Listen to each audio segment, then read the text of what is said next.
हाँ नमस्कार, मैं हूँ दीनानाथ। आप देख रहे हैं जन संवाद न्यूज।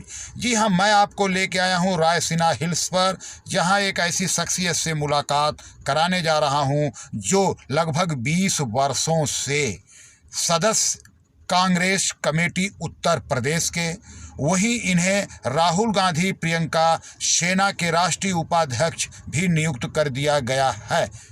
ये पूर्व वाइस चेयरमैन दिल्ली सरकार राजस्व विभाग में भी कार्य कर चुके हैं। यूपीए गवर्नमेंट के कई मंत्रालय में इन्होंने कार्यभार संभाला और कहीं ना कहीं दिल्ली के चप्पे चप्पे यानी शीला दीक्षित की विधानसभा नई दिल्ली में ये कार्यरत रहे, शीला जी के सरकार में। तो जी हाँ, आज ये रायसीना हिल्स पर हैं। हम जानना चाहेंगे दयानंद शुक्ला जी से क्या कुछ कहते हैं दिल्ली सरकार और सेंट्रल गवर्नमेंट की कार्य योजनाओं को लेकर। जहाँ हिंदुस्तान में 286 कोरोना मरीजों पर लॉकडाउन प्रारंभ हुआ था और लॉकडाउन की समाप्ति से पहले लगभग 2,17,000 से ऊपर हो चुके हैं कोरोना के मरीज।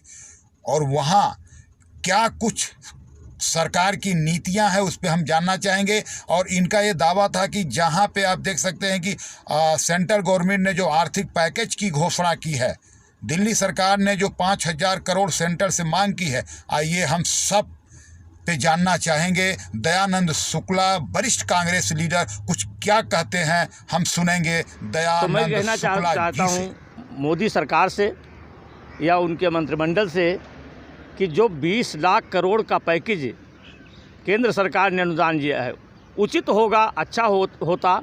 मेरा अपना सुझाव है कि प्रत्येक नागरिक के खाते में 25-25 लाख रुपए सीधा उनके अकाउंट में डाले जाते तो हो सकता शायद आज इस तरह की भूखमरी और इस तरह से लोगों की जो परेशानी है, जिस तरह से लोगों में एक अफरा तफरी मची है, वो शायद ना होती। तो मैं सरकार से कहना चाहूँगा कि आने वाले समय में जितना भी जल्दी संभव हो सके 25-25 लाख रुपए सभी के अकाउंट में सीधा डाल दिए जाए, जिससे कि डायरेक्ट हर आदमी को उसका फ़ायदा मिल सके। देखिए, रही बात दिल्ली सरकार की, जहाँ तक केजरीवाल साहब की सरकार है, मैं अच्छी तरह से दिल्ली की जनता से, दिल्ली की गलियों से, दिल्ली के लोगों से पूरी तरह से रूबरू हूँ।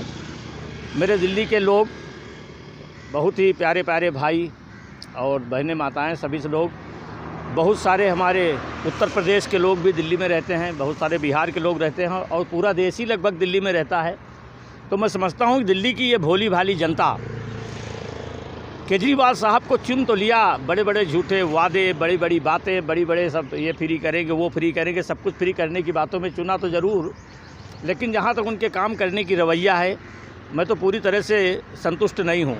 मैं समझता हूँ कि केजरीवाल साहब जितना कहते हैं उसका अगर 10% भी ज़मीन पर कहीं करके दिखाएँ तो शायद तो ज़्यादा हो जाएगा। चाहता हूँ कि जो दिल्ली की भोली भाली जनता, जिसने अपने खून पसीने की कमाई, गाढ़ी कमाई से दिल्ली में मेहनत करके काम करती है, आज उसके रेवेन्यू से, आज उसके राजस्व से केजरीवाल साहब इतनी होल्डिंग लगा रहे हैं, इतनी टीवी पे विज्ञापन दे रहे हैं, इतने पोस्टर लगा रहे हैं, इतने बैनर लगा रहे हैं। आखिर ये पैसा है किसका? आखिर ये पैसा आया कहाँ से? मैं पूछना चाहता हूँ केजरीवाल सरकार से, मैं पूछना चाहता हूं केजरीवाल के मंत्रिमंडल से, उनके मंत्रियों से कि क्या इससे पहले की सरकारों ने कभी देखा कितनी प्रचार प्रसार होता हो, इतने होल्डिंगें लगते हो, इतने विज्ञान। शीला दीक्षित जी का भी कार्यकाल 15 साल दिल्ली की जनता ने देखा है, हम सब लोगों ने देखा है, आप लोगों ने भी देखा है। तो मैं केजरीवाल साहब को कहना चाहता हूँ कि आज दिल्ली की जनता के लिए केंद्र की सरकार से, भारत सरकार से, प्रधानमंत्री जी से केजरीवाल जी भीख की तरह पैसे मांग रहे हैं। अगर यही इश्तिहार, यही बैनर, यही पोस्टिंग, यही होल्डिंग के पैसे की अगर कटौती कर दी जाए तो आज दिल्ली की जनता के लिए बहुत सारी सहूलियत और बहुत सारी सुविधाएं केजरीवाल सरकार दे सकती है। आज देखिए, आईसीसी के पास जाकर के कांग्रेस का कार्यकर्ता गली गली, मोहल्ले मोहल्ले, जगह जगह तमाम सारे अपने बैनर लगा, तमाम सारे अपने स्टॉल लगा करके तमाम तरह से लोगों की सेवाएं कर रहा है, लोगों की व्यवस्थाएं कर रहा है। केजरीवाल सरकार का सिर्फ नाम टीवी पे दिखाई दे रहा है या तो फिर मीडिया में दिखाई दे रहा है, या तो अखबारों में दिखाई दे रहा है। तो पूरी तरह से केजरीवाल सरकार फेल है। जनवरी में मात्र 4 और 5 केस कोरोना के हिंदुस्तान में दिखाई दे रहे थे।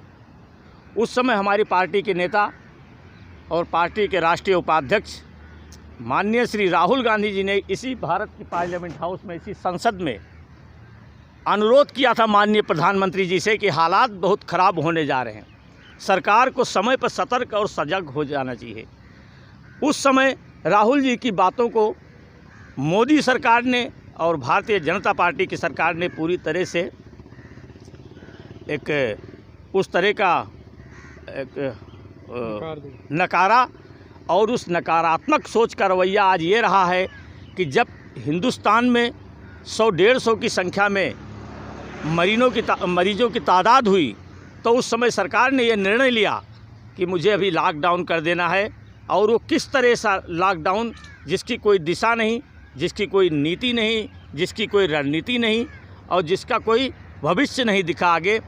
रातों रात माननीय भारत के प्रधानमंत्री जी कहते हैं कि मैं देश को बताना चाहता हूं कि 18 दिन में महाभारत का युद्ध समाप्त किया गया था और विजय हुई थी। मैं 21 दिन में इस कोरोना का युद्ध समाप्त करूंगा और कोरोना को भारत से भगा करके विजय प्राप्त करूंगा। मैं आज पूछना चाहता हूं प्रधानमंत्री जी से कि 21 दिन से कितने 21 दिन हो गए, लेकिन कोरोना प्रतिदिन बढ़ता ही जा रहा है। कोरोना कहीं विराम लेने का नाम नहीं ले रहा है। लॉकडाउन पे लॉकडाउन होते ही जा रहे हैं। आज ये 5वां लॉकडाउन चल रहा है, जिसे अनलॉकडाउन कह रहे हैं।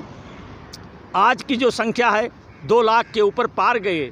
तो ये कैसी सरकार की नीति है, कैसी सरकार की सोच है, कैसी सरकार की दिशा है कि जब 200 केस होते हैं तो सरकार लॉकडाउन करती है और जब 2 लाख केस हो जाते हैं तो सरकार लॉकडाउन ख़त्म करती है, कहते कि आप लोग सड़कों पे आइए और आप लोग काम के। इसका मतलब सरकार पूरी तरह से राजनीति कर रही है। सरकार को देश की चिंता नहीं, गरीब की चिंता नहीं, आम जनमानस की चिंता नहीं, आम लोगों की चिंता नहीं है।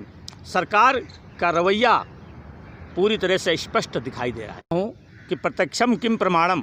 अगर सामने राष्ट्रपति भवन है और इसके साथ ही पार्लियामेंट हाउस भारत की संसद है तो इसके प्रमाण की आवश्यकता नहीं है कि जो सामने दिखाई दे रहा है यही प्रमाण है कि ये सब चीज़ें सत्य हैं।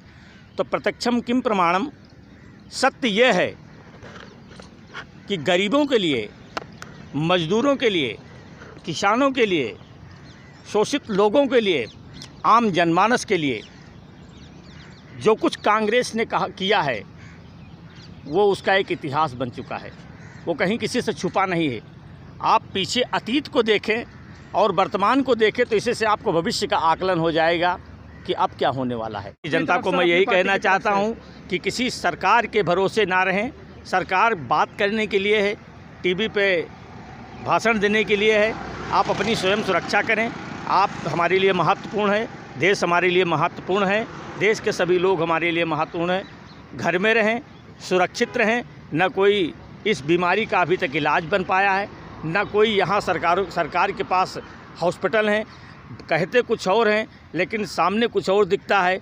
दिल्ली ऐसी जगहों में हम लोग घूम घूम के देख रहे हैं, कहीं कोई व्यवस्थाएं नहीं हैं। क्या जनता को सरकार के भरोसे रहना चाहिए? जनता को सरकार के भरोसे बिल्कुल नहीं रहना चाहिए। जनता को अपनी सुरक्षा स्वयं करनी चाहिए।